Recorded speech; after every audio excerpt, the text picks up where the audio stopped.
G'day everyone. Today I am super stoked to have one of my best mates, and not only that, one of my mentors, but a very aware character who walks this planet right now. Asher Packman, welcome. Thank you, sir. Thank you, Keith.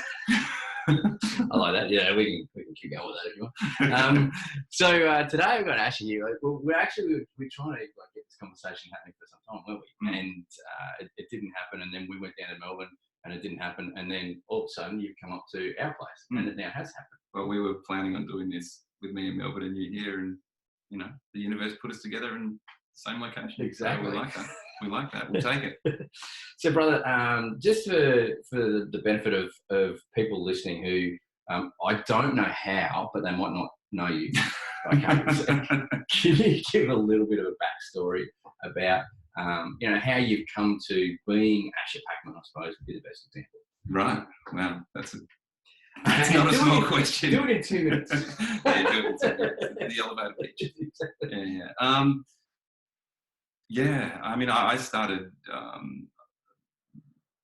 I guess my corporate career is probably the first thing that comes to mind as a sort of place to start. And, I spent best part of 20 years working in the big corporate environment, working for lots of companies, but Time Warner, before starting out on my own with a little PR agency that sort of became multinational and working with some of the biggest brands in the world and all that kind of stuff. But all the while, whilst I was doing the thing, I was realizing that kind of wasn't the path I was meant to be walking. And what was at that time in your life? What was driving you?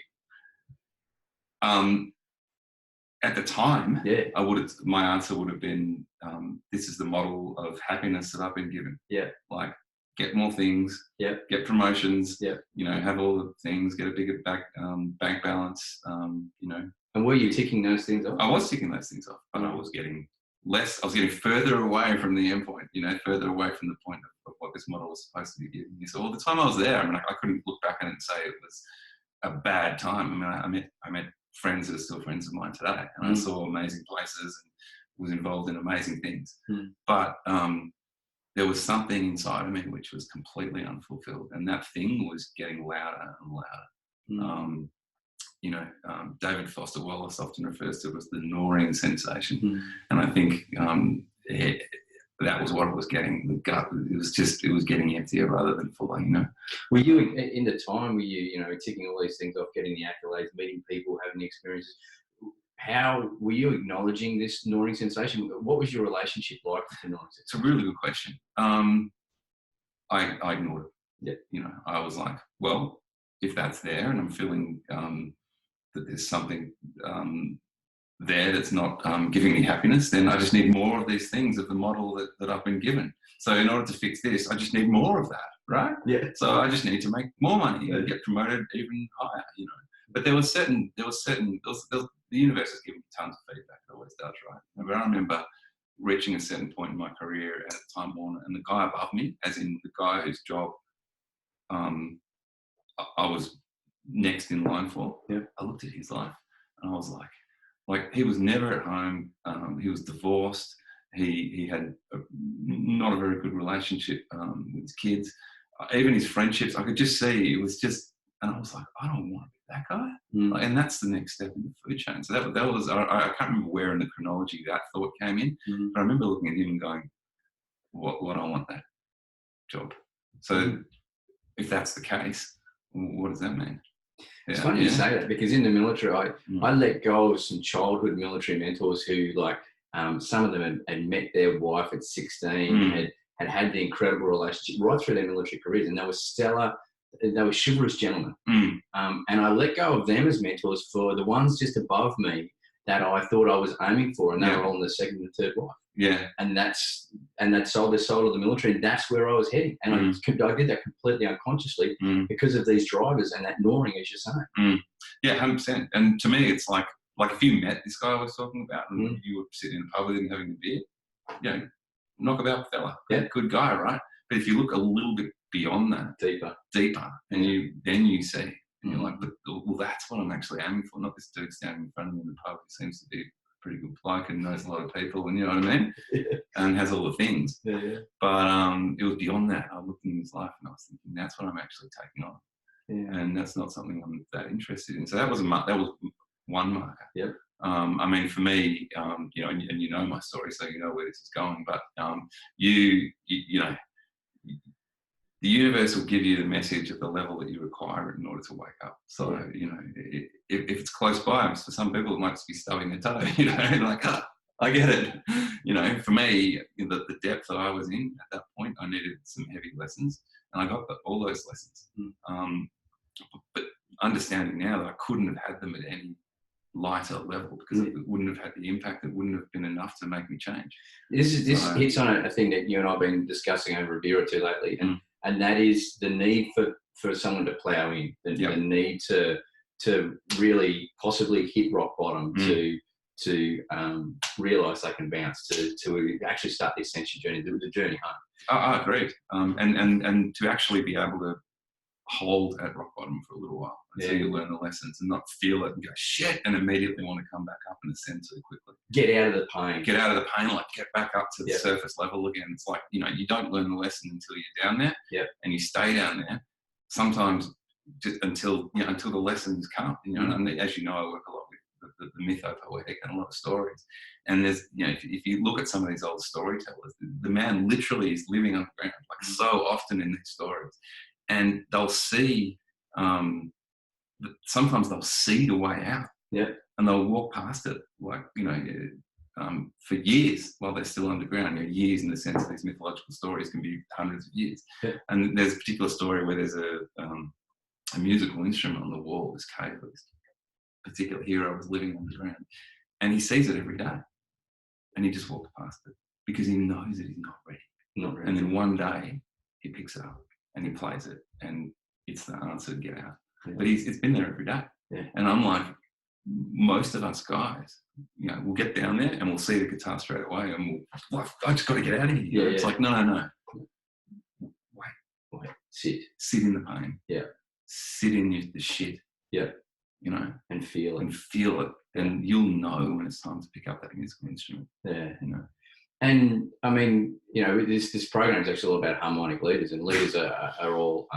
And this is one of the big things I've been talking about, Asher, is people think often in leadership, or when you use the word harmony, that it's all smelling roses. You know, and it's all beautiful gardens, but they forget that a garden actually had to be completely turned over before the actual beauty could then come. And there's beauty in every stage. It's just our perception of the actual stage. 100%. So, you know, from what you're talking about here and this time in the darkness, having people that have done that, been there, how do you see them, and what's their role for people that are down in the darkness?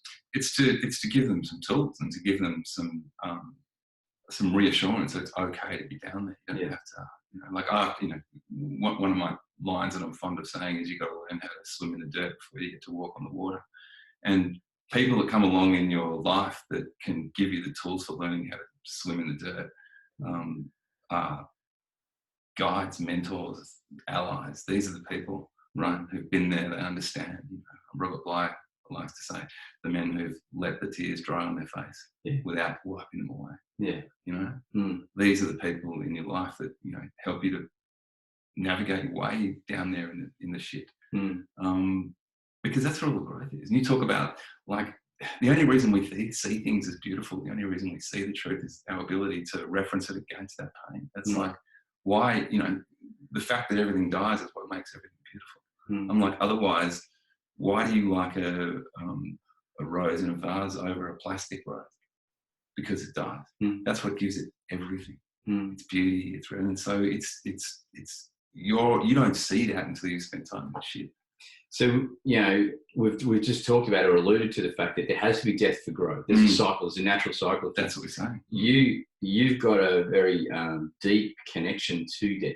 And, you know, you've done a lot of work in and around, helped a lot of people, you know, understand and come to one with death, I suppose would be one of the ways of putting it. Can you share a bit of that for us? Yeah, I mean, yeah, I can.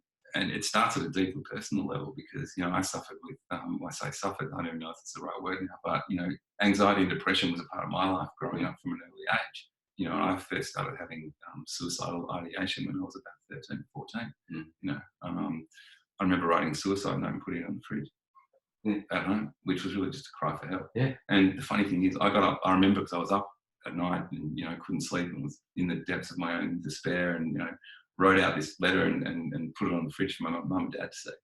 And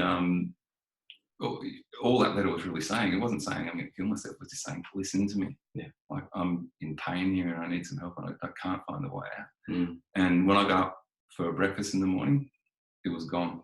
The letter was gone. Yeah, and I never had a conversation with anyone about it. Mm. And, you know, that's how it was. Yeah. You know, that's how it was back in, you know, when I was growing up in the 70s. It's like, you just had to sweep all that shit under the carpet. Yeah. And so in terms of, you know, you talk about my relationship with death, it started early in the sense of my own mortality. But, you know, fast forwarding to, you know, the lessons that I got from the universe. I mean, you know, it began in 2007 when my sister committed suicide. And at that point in time, I was still kind of, you know, right in the corporate world, you know, deep in it. And yeah, it stopped me in my tracks. I mean, I was literally about to get on stage to give a keynote address at the marketing conference in Dubai. And Mum called me and told me that that Sam had, you know, had killed herself. And it was really interesting, the processes that went through my mind. And this goes, you'll, you know, and you're allowed to, you'll laugh at this. It's the first words I said, like I was silent for a while because I could hear, you know, you're going to be in I'm sure you've been in similar situations where you just get that news and it's like, there's a bit of silence. And I did the typical man thing. I said, are you sure? Yeah. I was trying to fix it. Yeah. The silence in my head was my brain going, there must be a way that I can undie her. You know, the masculine just going, fix. And it came out as, are you sure? As in, have you looked at all the other alternatives? You know, hope. Yes. Right. And we've just been discussing hope in quite some detail. Now, can you share your thoughts about hope? Well, only that it can be a very destructive force. It really, and you know, this is something that you agree with. And we came to this morning at breakfast as we were talking about the work of. Now, so people who like possibly haven't heard this discussion or this type of depth of discussion, this is coming from a person who, well, you know death more than most. Can I believe it? That Asher has actual cancer now, which is incurable. Correct me if I'm wrong. It's a form of incurable in the conservative paradigm of you've got cancer and then you will die because of the disease, etc. Yeah, I mean, you know, it's in Western terms they call it progressive. I.e., it's meant to get worse. Until it takes your life. So I'm engaging and talking with a man that has conversed with the Grim Reaper for quite some time at a deep level, but not as well. Correct me if I'm wrong. Fairly adversarial at times, but you're coming now from a very deep place. So let me just stop you there, man, because if you hadn't, as you well know, you also have to have a progressive terminal disease. It's called life. And that's the point. You know, I'm faced with a little bit more, but I'm no different than this. Yeah, exactly. And like yesterday, almost I could have had a tree that went the wrong way that come down on my back. I could have had it like become a widowmaker. So we can do this, and that's one of the latest ones, I suppose. But I just raise that because the depth of discussion now is not from a novice. It's coming from a person who has gone through your own personal sitting in the mud and feeling it and come to this understanding. So I just wanted to quickly frame that before you move on to hope. Yeah. Thanks. Yeah, because and there's even more to it than that. That'll come out in time. But yeah, you know, the hope thing, I think, is this clinging onto hope is part of the clinging that is the problem. I mean, in Buddhist terms, this grasping, this clinging is what we have to learn to not do. This whole idea of attachment, right? And hope to me is just another, well, I mean, most of the time people use hope as just another way of doing that. It stops the acceptance process, it stops the letting go process. And if you think about it in terms of somebody in palliative care, you know, as Stephen Jenkinson quite rightly points out, it's like they're constantly clinging to this ever decreasing window of hope until in the end it becomes completely unrealistic. Whereas in the beginning it might be like 50-50 if we do this, you know, and so they cling to the 50, which means more life. But slowly that starts to close, and their hope becomes based around this thing which becomes almost an impossibility. Rather than right from the start going, well, death is certain, so let's behave like that. And maybe there's some lessons to be learned in accepting that. And rather than spending time clinging to hope, why not spending it connecting with family and doing all the other stuff? It's you know, I'm not saying it's a horrendous thing. It's just that it needs to be framed properly. You know, which goes to the point. If you're in hope, you're actually bringing fear. And fear has, as we know, a physiological effect on all your systems within the body. Absolutely. Particularly your immune system. You know, you and I have a beer together, and I once asked you, you know, what's your oncologist think of that?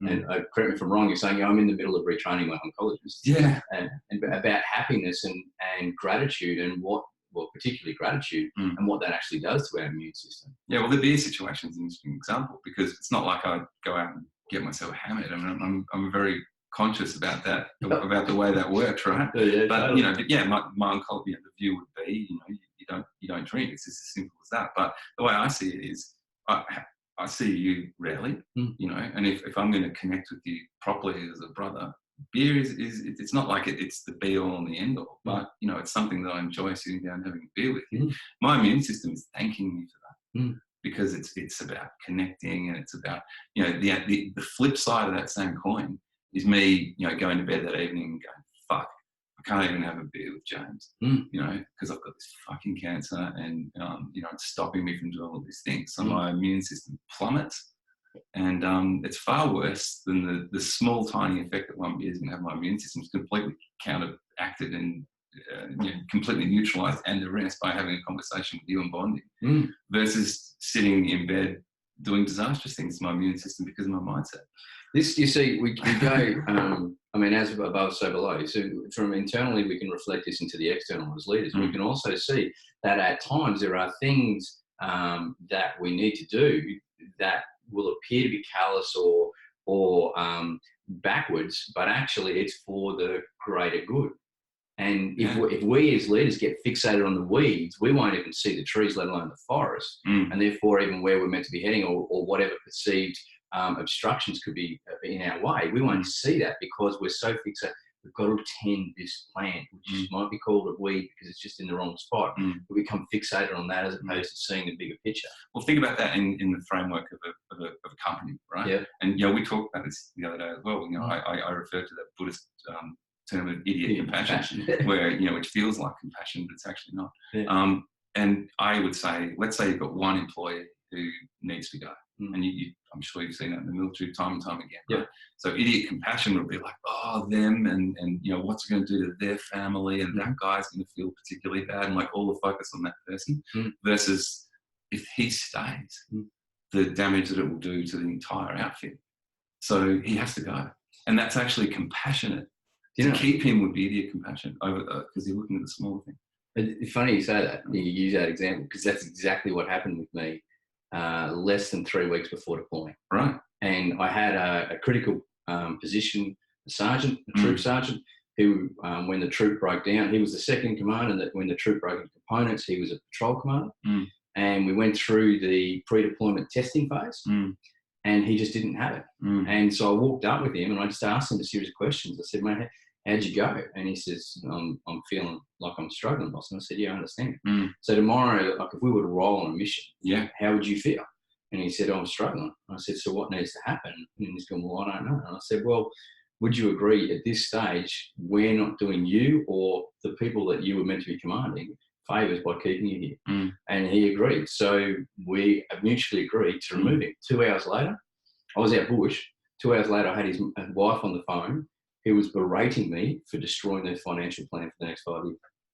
And my response, because I was becoming a little bit short by then, I could have been a little bit more empathetic, I suppose, was I apologise for putting your family's financial position over the lives of my soldiers. Yeah. Well, that's a beautiful example. But you even did it the right way right from the beginning, because even when you came to that agreement, you did it together. So he owned it rather than it coming at you going, you got to go, brother, sorry. Yeah. So, he was invited to be involved in the process from the very beginning. And it's funny, so often as leaders, we believe that they're not ready for this conversation. That's right. And we go in with an adversarial intention and a belief that, and therefore we'll set ourselves up for the intention. And therefore, what are we going to attract? What are we going to manifest in the first place? Yeah, that's exactly right. It's going to happen. And I was also struck, just as you were speaking, to think that this particular energy around idiot compassion is floating around this house at the moment with a specific rooster. It did strike my mind. Yeah. So I suppose this is a joint conversation. We currently have but this is about a lesson as well for my family, and that is understanding the implication of your impact. And part of harmonic leadership is amplification of impact. And if you don't purify yourself, then unify the team to actually, you're going to amplify some really dangerous shit. Technical term, obviously.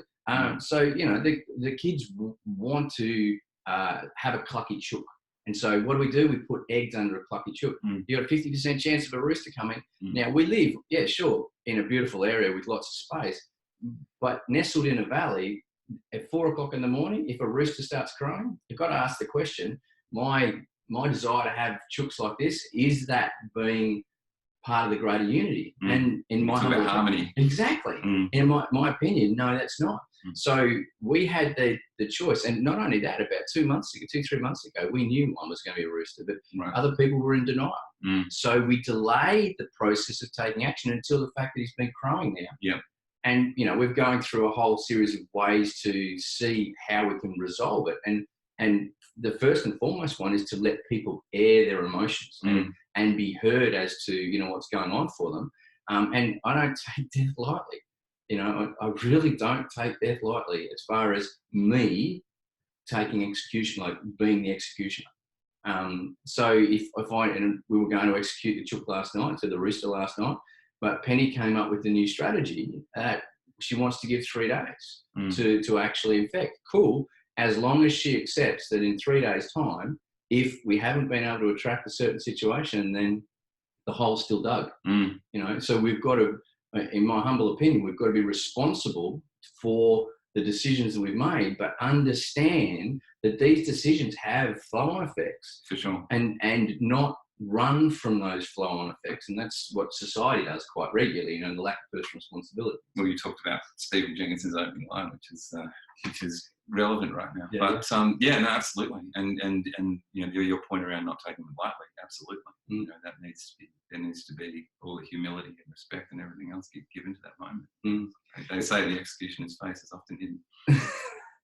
Well, it's so true. Yeah. You look at all the fairy tales are always in a black mark. I never thought of that. In Kalimantan, when they want to take a chook's life, the chook is taken down to the river's edge by the woman, and it's petted because it's a pet, and they say prayers to it. And then the father comes down with his machete, or it's actually called a parang, drawn, and he just puts it to one side, and again he sits and he honours the chook, and then all of a sudden the chook has no head. But there's no headless chook running around. It's a complete reverence and a thank you for all the eggs or anything that you provided, and not only that, now your meat's going to flesh is going to actually feed my family. So it's done in this complete reverence and nice way about doing it. That's a bit of a tangent. No, but I was just going to say, and bring it back, you can do that with your own dark emotions. So I mean, there's the when you're doing shamanic cleansing, like when you're cleaning out your chakras, you dig in, you pull the dark energy out, which the shamans call the hucha, right? But it's not just about getting it out and flicking it around. Like you have to actually make the process of giving it back to the earth, and then blessing the earth with it, because it's compost to the earth. It's beautiful stuff. Like it's shit doesn't belong in you, but the earth can use it to grow new things, and it comes right back in the circle that you were talking about before. So I love that idea of not just removing it from you, but then what? Then giving it back, where it can be utilised again for creation and rebirth and all these things. And it's the acceptance that it is the compost. Correct. I watch a lot of people go, I can't give this out. I can't let this out because it's dangerous. There is bigger things in you that see it actually as an element of growth. Let's look at your feces. It actually becomes great compost. Well, this is that's exactly the point in a physical way. Exactly. But what we try to do with our dark shit is give it to others in the form that it's currently in. Yeah. We go, my bucket of shit is full in here, so I'm just going to hand it as shit to you and put it in here, not where it belongs, which is down there, and say, and then have reverence for it. I go, I'm not having any reverence for it as shit. I don't want it, and you can have it. Yeah. You know. So, I mean, you've come from dark days to where you are now. You know, you're actually a leader in this area, president of Meditation Australia. You know, starting gatherings and men's forums, but not only men's forums, like men and women's forums. You do not only space in the masculine, but also the feminine, especially with men understanding their feminine. So you're a beacon and you're a shining light in this, but it's taking you time to get there. Oh man, absolutely. I mean, I'm 50 years old and I'm just starting to get it now. Yeah. So, you know, it takes a long time. So on that journey, you know, from realistically, in the story, although we've condensed it from 13 to 50, what have been in looking at the purification of self? What have been your biggest inward lessons, which has allowed you to take that swim to walk on the water? Oh, look, it comes back to your fundamental premise, man. It absolutely does. It's taking responsibility for your own shit, and this even goes back to that discussion around what you do with your shit. It goes right back to that again. For me, that's the single biggest lesson. It's like, you know, dare I say it, put your hand up. Like, seriously, that's the bottom line, isn't it? I mean, that's the message that comes through when you're underground. It's like not, you know, because not sort of trying to blame everybody else around you and the external. Like the journey inwards means the journey inwards. And just understand that I'm responsible for all of it, and stop blaming others. And that includes your parents. That includes the kid that bullied you at school. That includes everybody. And you'll find there's still pockets of resistance. Like you think you've done it, but you're still pointing the finger. Yeah. You know what I mean? Yeah. And you know, and the answer to that question is you'll never truly be free of it until you stop doing that. And that's when you surface. You know, that's when you surface. And I don't think my work's fully done. I mean, you know, I'm still dealing with father issues and other bits and pieces, but I can see what I have to do now as opposed to being completely ignorant to it, and that's the difference. And correct me if I'm wrong, but you've also upskilled yourself so that when you do identify, your self-awareness is higher, so that the ability to actually see the weed or see the shit has really increased. Yeah. But then also you now know tools to do it, and you also, correct me if I'm wrong, have a network of people that you can also draw on. Absolutely. I mean, it's not like one day, you know, everyone talks about learning how to respond to the world rather than react to it through kind of the default operating unconscious system. And for me, it's like I still react in ways that I've still been pre-programmed to do from when I was a kid. Yeah. But these days, like I catch myself quicker and quicker, and I realise what I have to do to turn that situation around. And that's all it is. It's just constantly catching yourself. You know, the Buddhists call it noble failure. You know, this idea that you're never going to be rid of it completely. Yeah. But you have to just, you know, catch yourself quicker and quicker. But then when you do realise that you fail, it's noble. It's noble failure. It's not fucking up. Yeah. And you don't flagellate yourself. You don't flagellate yourself for it. I mean, the difference between fucking up and noble failure is the breadth of the universe. Yeah. And that takes discipline as well. Yeah. And, you know, in my old adage, I didn't really understand what discipline is, believe it or not, in the military. Being the imposed sense of it, coming to a place where inside myself I realise I have freedom of choice, but it's how I choose to use that choice. It's where the discipline comes in to align myself with love and for the greater good. And people don't understand that. You just use discipline and love in the same sentence there, and that might seem like two sides of that's very different things to people, but they're not. It's hard, and particularly for the masculine. Yeah. If you don't have discipline, if you don't have ritual, you know, you're fucked. Like, and I can look at a guy who comes to see me and talk to me, and if his life is a mess in terms of, like, you know, I can get down to like whether or not he's making his bed, and I can tell you where he's at. you know, and so the back way through that, if you want to get back to the life that you're looking for, you start with making your bed. Like, do it in reverse, you know. I'm really big on guys doing 5 things for 5 minutes when they first get up in the morning, just to get structure in their life. Yeah. And it could be as simple as making your bed, making a cup of tea, doing 5 minutes of journaling, doing a 5-minute meditation. Just choose 5 things. That's beautiful. And honor them. Like, so it's not just making a cup of tea. It's a sacred act. And it's one of your 5 rituals. And then your life will just start coming back together again. On that, you know, for me, you know, cups of tea are like bread and butter. Yeah. And it actually comes from that feeling around the homestead kitchen table, which is where the cup of tea always was. It wasn't in the rest of the house. Yeah. Because we were on the farm and everyone came into the kitchen and we sat, and it was a real sense of communion and almost being held, coming back to love. And you know, I used to be notorious in making my bed. Actually, that's one of the reasons why I got the nickname Cheese. But, right. I'm trying to figure out how that. I didn't realise you meant to watch 2 covers. Oh, okay. 2 years, you know, it got a bit straight and hard. But anyway, that's an aside. But Kirsty, you know, used to get at me for, well, she couldn't understand why I just would not make the bed. And one day, emphatically, she turned to me, only probably 6 years ago, and said, "This is our sacred place.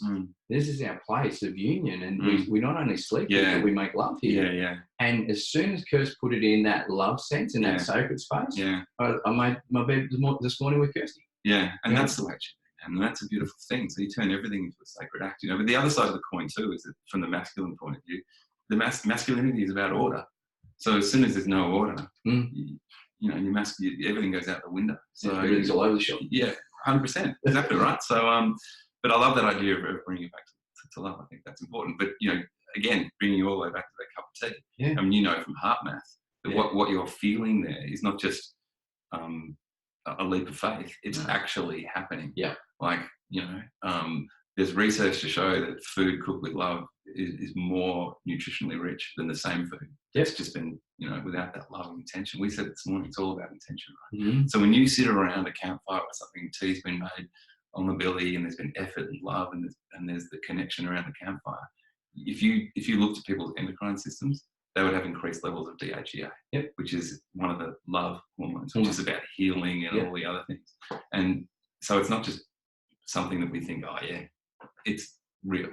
So one of the things, we've interviewed Meg Kurtz-Forster, who you know personally, and what an amazing woman. But one of the things that she's been talking about was the family orientation, and how she's made Evoe real into a family. And that's one of the things that's allowed Evoe to not just survive everything that Meg's gone through in her personal situation, but now really thrive. And what I see with a lot of people, and I'd be interested in your thoughts of this, when they're going from the small startup, the family type orientation, they're starting to creep up to middle level organisations, they start to go, oh, we'll let go of those family orientations. And from my standpoint, I would suggest as leaders, they're the things we actually need to find ways to actually bring into and amp up at the bigger level. What's your thoughts? No, I agree. I mean, it's very easy. Again, it's a little bit coming back to intentions. Like when you start a business, you generally are coming from the heart because it's something you're passionate about. It's why you're willing to put in what you know is going to be an extraordinary effort to get a small business off the ground. So it essentially, most businesses, unless you spot a gap in the market and you're incredibly very gung ho about just making lots of money. If you're coming from an intentional place, like Meg was, with the beginning of Evoe, you're going to be coming from a heart-centered place. Yeah. So that's the intention. To give something that's a beautiful product, this and that, and making a lot of effort. Now, you're right. As you start moving up and you become a medium-sized business, you know the pressure, all these other pressures come, and you start moving away from that heart-centeredness. And you see it all the time. Yep. And once the heart's out of the business, it can survive if there's a commercial need for it. Yep. But more often than not, it fails because it's missing that. People will say that thing. That thing is actually the heart consciousness. Yeah. Why you did it in the first place. Now, people will say it's intangible, but it's not. It's absolutely tangible. Yeah. And you can see it, and you can use that across all things. It's not just about growing businesses. You can see it in family unit. It's like you marry someone because of a deep heart connection, but then all these external pressures come in, like raising kids and the need for a bigger house and this and that, and all of a sudden it becomes like a business. Yep. And it loses its heart-centeredness, and oftentimes the arse will fall over. Yeah. So what I'm also hearing is the purification of self is like a wheel. Yeah. It's a continual wheel as a leader, and we can unify teams all we want, and it's a concurrent activity, and amplifying our impact is basically by virtue of the two before. If we've got them right, this is a byproduct of a natural organic byproduct of the first two. Would you agree? Oh, 100%. Yeah, 100%. Yeah. So you've been at the top of the corporate world. You've felt how that has been for you, physically, mentally, and emotionally. But you've not only that, you yourself have started up numerous businesses which have gone, as you said, multinational. But you then also helped other people do the same. Yep. With our course, there's actually quite a few that they've been getting really clear on what it is they want to, or how they want to take their purpose, their life purpose, and express it into the world to assist, put that dent in the universe, as Steve Jobs would say. So what's your biggest things that you've seen about what trips people up, but what also ignites people to assist them move forward? I guess the first thing that came to my mind, I don't know if this is directly answering your question, but the thing that came to my mind when you were articulating that is the definition of purpose, for a start. Yeah. Because what's really interesting, and I find this with a lot of men, is they get worried when they don't know like their exact purpose, like fine-tuned to a bloody, the nth degree. Yeah. And I'm like, that's not the thing that you're chasing, right? I'm like, just get into it. I feel like your purpose is like a flowing body of water, right? Yeah. And it's like, if you're in the river, just get in the river, man. And your river of purpose, and just start flowing with your river, and just as long as you're not in the wrong river, man, so you're doing enough, you're on your purpose. And as you start flowing with that river of purpose, what happens naturally is that with your increase in knowledge and the increase in experiences, and you start to chisel out what the true purpose within that river is. And what happens over time is the river becomes incredibly narrower, right? But what happens to a body of water when it starts getting narrower? Power. And by the time it's a tiny little stream, you know exactly what you're doing, and it's a fucking torrent. You are unstoppable. It just happens. You you can't reach that point from back here. No. You just jump in the river. That's what I say. You can't get it without being in the river. You gotta. Yeah, it's like it needs that process to happen. It's like water against rocks. Like it just it's sculpted, right? It's not like you can't make a beautiful sculpture from the inside out. It starts off as a hunk of rock. Exactly. Well, as you're talking, because like back in my older days, I used to whitewater raft. And you don't go down to the mouth of the river to whitewater raft. Yeah. You go right up to the formation of the river, right up to the river's head, and jumping in that river, you can meet grade 6 rapids. And it's like dropping. You're learning, right? You're learning, and then as it evens out. But the thing is, we think the power of the river's up there. It's not. The power of the river's down there, when it's actually the flow of the river is so in tune with itself. And sure, it meanders, but that doesn't matter. The only reason why it meanders is to hold that power before it then spills out into the ocean. No, absolutely. So it's a beautiful analogy, man. But the other point of the river is like, but you don't. You also so many different. Yeah, but you don't know where it's going. No. And you've got to be surprised by the turns it takes. Not trying to predict it all the time. It's like, all right, this is where I'm going. That's what I'm saying. Like if you ask someone where they think they're going to be with their purpose 10 years from now, if they don't know, that's fine, because you don't know how the river unfolds. You're just in the river, right?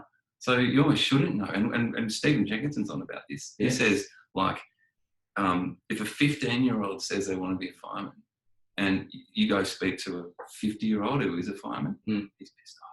Because what's happened, generally speaking, what's happened is he's still chasing the dream that he thinks he has to chase from when he was a 15-year-old, and he hasn't allowed to change.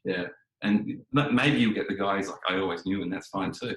But a lot of the time, it's because, I set that goal, so I'm doing that goal, even though it's completely inconsistent with who they ended up becoming as an adult. because this idea of, I set the goal and I fucking did it, man. You know, it's like, great. I don't know if we've chatted about this lately, but as I've had 2 or 3 conversations with men ringing me up and saying, I either want to join the military or I want to join police. Yeah. And it's really interesting. You know, they've got this big social justice bent. And they say, you know, they use the words, I want to do an altruistic service. I want to do something noble. Yeah. It's like using the 2 principles. I said the principle, loyalty as opposed to obligation. They don't necessarily realise they're obligated to do something. They'll use the term loyalty because it sounds so much more honourable. Yeah. And it allows me to be within denial because I am being loyal. So these people, they're ringing me and they're saying, you know, what's your thoughts on this? And I said, my immediate response is, when I got out of the military, I didn't really know why I joined. Yeah. Yeah, exactly. That's right. And I love that point around obligation and loyalty, because the 50-year-old fireman he's being loyal to a goal he set when he was an immature boy, which no longer serves him.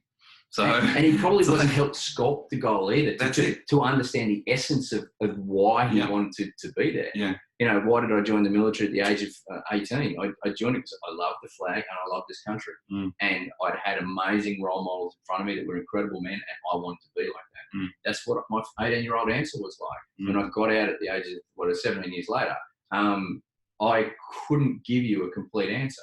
When I did my healing, I could give you a complete answer. And that was, I was a hero wanting to be a warrior and needed to put a full stop in my warrior to ascend to actually connect with my king. So I wasn't a Roman. So, but not only that, you know, then I had the need for external validation and recognition, which, you know, the medals and the rank. Beautifully. Yeah.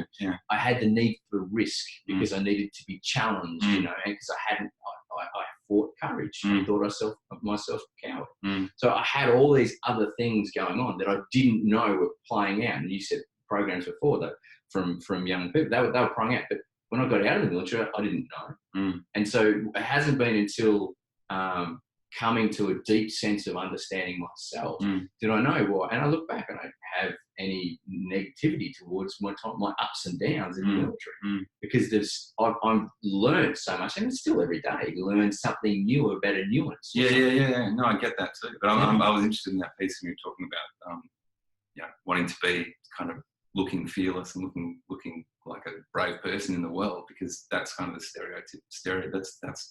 That's a good thing, right? Yeah, a good thing. Yeah, but it's interesting because maybe, and you've investigated this a lot, I'm sure, but you know, because you were afraid of stuff, you're like, well, if I do these other, like the things that you're not supposed to be afraid of, like, I don't know, being in a loving relationship with yourself or another for a start. Being a father. Yeah. So therefore you do go and do all that stuff. And people can't, then you say, you can't look at me and call me a coward because, you know, I can run through, you know, bullets.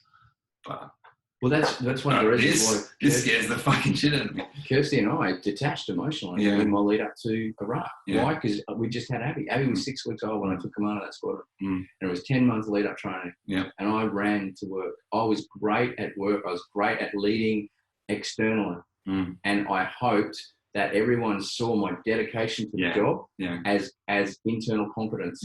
And I wanted to be seen as the well-rounded officer with the family and the kid. Get out at a family day, and my Abby vomits all over me. And I had no idea what that picture was actually saying. You know? That's amazing. I'm not afraid. I was scared shitless taking Jack home from the hospital. And I often say to men who have missed a rite of passage, that's when it comes, when you realise that, shit, I have to be a man now and I don't know what to do. And you're holding this little thing and you're like, fuck, I'm not a boy anymore. And I remember, like, I was driving back from the hotel. Like, it was almost like taking Jack in my arms and putting him in the car. And it was almost like I felt like I was shoplifting. Like, I was waiting for, like, cops to pull me up on the way home and going, what are you doing? Like, you know, like, this is, you know, you're breaking the law or something. And I was driving home, sort of looking at it, like, they're actually letting me, like, just take this child in hospital. Like, are they nuts? Do they know who I am? You know what I mean? This is the interesting. I've never had to do a test on this. I know. I was like, seriously, I was doing a run. Did you get that feeling too? I was in such a weird space. I can't even tell you. Yeah, right. Yeah, I was. I was completely numb. It, like, I remember with Abby, I didn't know what to do, so I so defaulted to Kirsty. Yeah, right. And it was easy for me to look after Kirsty because I had that sort of relationship. At the same time, there's a bit of resentment because my whole relationship had changed with Kirsty and this new thing coming in. And yeah, so what I actually defaulted to accidentally was a really good thing, was holding space for Kirsty and allowing her to be the mother that she amazingly is. And that actually saw us through so much. Yeah. At the same time, obviously bubbling with very little emotional literacy or anything about it. And then come to Pen, like Penny came into the world and it was an emergency cesarean. And like, oh shit, you know, it's not going appropriate. You know, this could go however. So in the end, Penny and I spent 2 hours on our own in the birthing suite. And she's down there wrapped in swaddling clothes. Yeah. And I'm in military uniform and I can't touch her. I don't feel. Oh, right. I can't even touch her. Yeah. And I'm walking around like a cat on a hot tin roof for half an hour. Just like it's a bomb you need to detonate or something. Yeah, this is a guy who's been in combat, you know, and here's his baby, and I can't touch it. I'm walking around like a cat on a hot tin roof. And then all of a sudden, it wasn't, she didn't open her eyes or anything, but it was this sense in my head, you can pick me up. Yeah. And then like I picked her up and look, because I'm looking around for nurses. Yeah. No nurses coming in. So I didn't have that external approval. Yeah. So like the approval literally came out of her. And when I picked her up, we were like, I was in tears and we were there for over an hour. And that, Penny and I bonded from that moment. Abby and I didn't bond until I was back from Iraq. Yeah. Actually quite some time after I was back from Iraq. So this learning, leading in a new space, I suppose. You know, that's massive, and it comes up a lot in the men's circles. That whatever the moment was when, and you talked about Kirst having an emergency Caesar. I mean, as did Kate, and I mean, for me, that was like a wake up call in terms of the strength of a woman. Yeah, I was just wow. I was just like, well, like what she did that night. Yeah. Like the respect. I mean, it's just like, holy cow, you probably had the same thing. Yeah, totally. Yeah, I just walked away with brand new, like, I worship you. Like how for a male to really understand their pecking order of relationship is to be in a birthing suite when shit goes wrong. Shit goes wrong. Yeah, I know. Yeah, totally. 23 hours of labour first, and it's posterior. And like she's in pain, and she's just putting up with so much pain. Yeah, Kate was the same. The courage. I know. Women. My jaw was on the floor. I was just like, I mean, the words coming out of my mouth was honest and genuine. I was like, what? You barely have words to express the courage. Yeah. So just spend a moment acknowledging mothers. Yeah. Seriously. Yeah. Thank you. And you know what? Because I do the Wim Hof stuff. Yeah. I'll give you the tip who can handle it better, men or women. I don't think there's any need to guess, is there? No. Women hands down? And you can see it if they go into the same place. Is that right? You see it, and it's this focus, and you're like, they're there. Yeah. You know, and then I hear them talking afterwards, and they all bring it up, like childbirth. Yeah. This is just a walk in the park. Walking in the park. Yeah. That's hilarious. Yeah. Mate, is there any, I mean, I could chat with you for like ever. Actually, we probably will go. Probably will. But is there anything else like from your experience and your your breadth of experience is what always astounds me. Like whenever we talk, you're bringing another story from some other place. Like, yes, this is the gentleman who did land the Mickey Mouse balloon in Red Square in the Kremlin. When was that? Well, it's not. There's a bit of later. Yeah. But, you know, let's leave it at that. Let's leave it at that. That's right. It was great fun. Yeah, that's right. Yeah.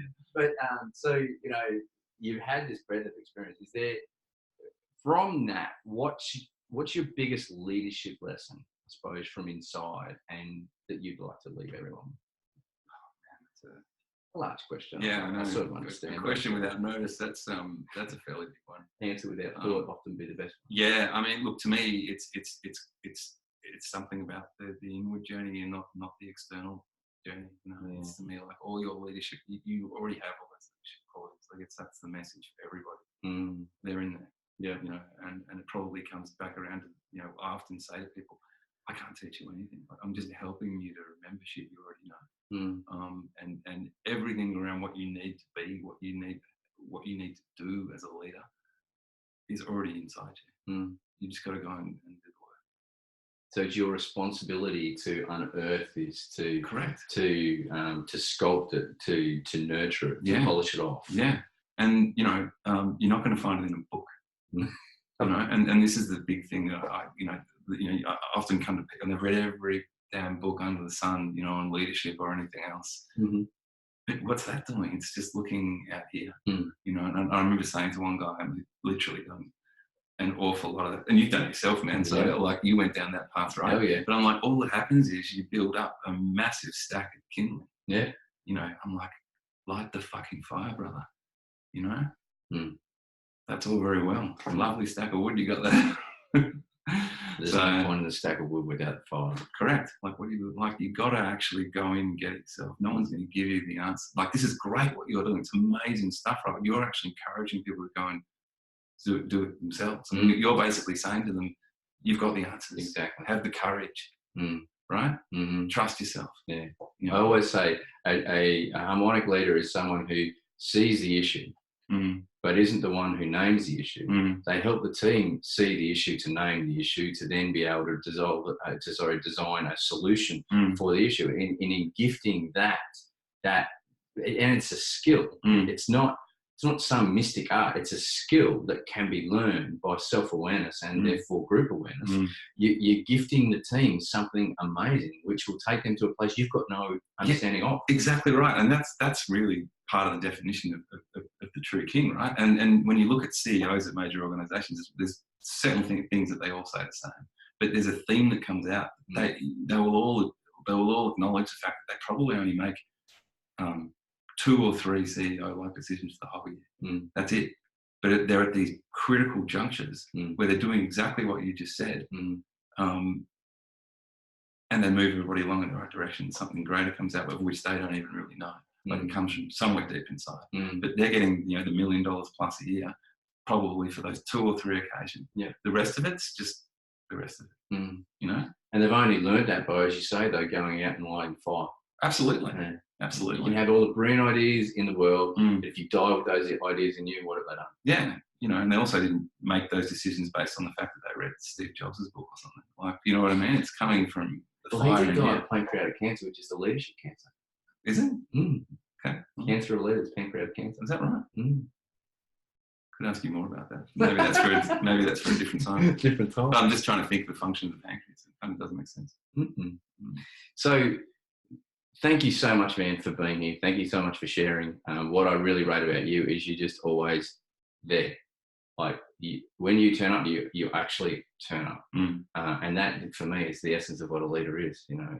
Is being one with oneself, so that you can engage your environment the way you do. And also, in saying that, the way you as a man, in so many facets, actually engage environments, it's beautiful to watch, because you engage your environment. This is something we've discussed on the actual program, is having the ability to engage your environment instead of being engaged by it. And being the author of your own story. It's always all good and well to say master of fate, captain of the soul, but if you aren't the author of your story, you can't be either. So you're a consummate example of someone who does that on a daily, moment-by-moment basis. So I just want to acknowledge you, mate, and say thank you so much for sharing with the audience and everything like that. Oh, thanks, James. It's always a pleasure to be here, man. I can just, for those of you that have come up and spent time with James, particularly in his own domain, it's a beautiful thing. And your openness, and the reason that I can come here and rise is because of